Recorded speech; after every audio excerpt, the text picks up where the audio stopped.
Salam sejahtera Malaysia. Denyut nadi suara rakyat terus bergema di channel ini. Tuan-tuan dan puan yang dihormati sekalian. Setelah apa yang berlaku di Malaysia pada ketika ini, akhirnya Inspektor General of Police, Ketua Polis Negara iaitu Akril Sani Abdullah Sani terus membuat keputusan, membuat pengumuman yang memang mengejutkan seluruh Malaysia. Dan ini membuktikan bahawa memang kabar angin itu hampir betul-betul benar. Memang kabar angin itu hampir betul-betul betul. Tuan-tuan dan puan yang dihormati sekalian, IGP berkata polis siap siaga untuk hadapi PRU 15 dalam masa terdekat. Tuan-tuan dan puan, ini menunjukkan memang betul bahawa kabar angin itu mungkin betul berlaku. Kalau Ketua Polis Negara memang sudah buat pengumuman begini, memang ini boleh dikatakan bukan lagi kabar angin tetapi betul-betul.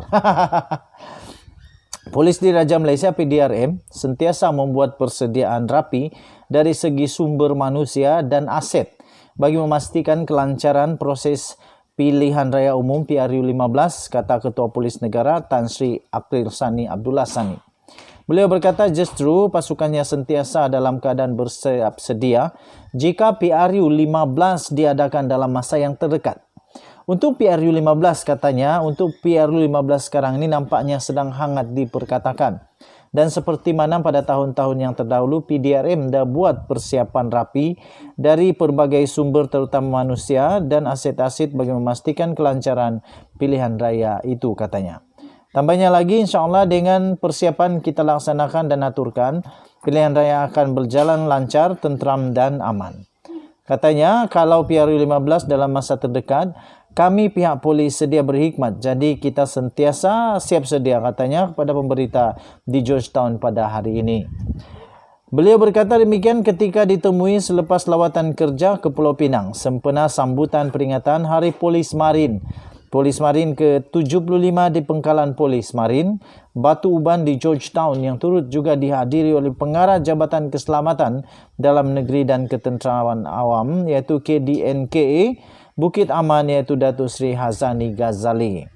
Pada 30 September yang lepas, Majlis Tertinggi UMNO mahu Parlimen dibubarkan dalam masa terdekat bagi membolehkan PRU 15 diadakan tahun ini. Dan Perdana Menteri Datuk Seri Ismail Sabri Yaakob akan mempersembahkan cadangan tarik pembubaran kepada Seri Paduka Baginda yang di-Pertuan Agong selaras dengan Perkara 40/1 Perlembagaan Persekutuan. Terdahulu dalam ucapannya, Akril Sani berkata, sejak Januari hingga Ogos tahun ini, pasukan Polis Marin PPM berjaya merekodkan nilai rampasan sebanyak 292 juta ringgit Malaysia, membabitkan 5,103 kes melibatkan kesalahan penyeludupan, kontraban, migran, khazanah negara, dadah dan lain-lain berbanding 4,463 kes dengan nilai rampasan 247 juta ringgit Malaysia bagi tempoh yang sama pada tahun lalu. Beliau berkata, peningkatan jumlah kes dan nilai rampasan bagi tempoh kajian itu membuktikan bahawa tindakan proaktif PPM membuahkan hasil. Katanya masyarakat menganggap bahawa PPM hanya menjalankan tanggungjawab menjaga perairan negara. Namun pada hakikatnya fungsi PPM adalah jauh lebih luas dan mencabar. Tambahnya lagi, PPM antara barisan hadapan yang turut sama berusaha membentras kegiatan jenayah, rentas sempadan penyeludupan dan penyelewengan sumber khazanah laut dan hasil hutan yang menyebabkan ketirisan hasil negara. Denyut nadi suara rakyat terus bergema di channel ini. Kita jumpa lagi. Bye-bye. Salam sejahtera Malaysia. Ini berita. Berita yang memang panas. Pasti. Ada yang benci, ada yang suka, ada yang melonjak-lonjak kegirangan, ada juga yang mungkin kata dalam hati, alamak habis, dah tak ada harapan lagi dah. Dan nasib baik, ada beberapa orang yang pasti rasa panas, rasa terkena atau cucuk di hati, terasa. Siapa makan lada terasa pedas. Katak-katak parti. Katak-katak parti, katak-katak lompat sana sini. Dengar ini baik-baik. Besok tidak ada lagi. Bermula besok, tonton dan perempuan, tidak ada lagi istilah katak lompat. Yang ini saya kata padan muka. Padan muka. Pada masa yang sama, saya juga kata susah jugalah. Jadi bagi mereka yang memang sudah di parti itu, walaupun parti itu tiba-tiba bukan lagi pada haluan yang sebenar, kena bertahanlah di dalam parti tersebut. Apa boleh buat, kena bertahanlah. Tahanlah saja walaupun sudah tidak lagi seperti dalam perjuangan asal, tapi tidak boleh sudah lompat parti. Okey, akta anti lompat parti berkuat kuasa esok. Akta yang melarang ahli parlimen untuk melompat parti akan mula berkuat kuasa pada 5 Oktober. Kata Menteri di Jabatan Perdana Menteri, Wan Junaidi Tuanku Jaafar. Menurutnya, perkara itu telah diputuskan selepas mendapat perkenan daripada Yang di-Pertuan Agong.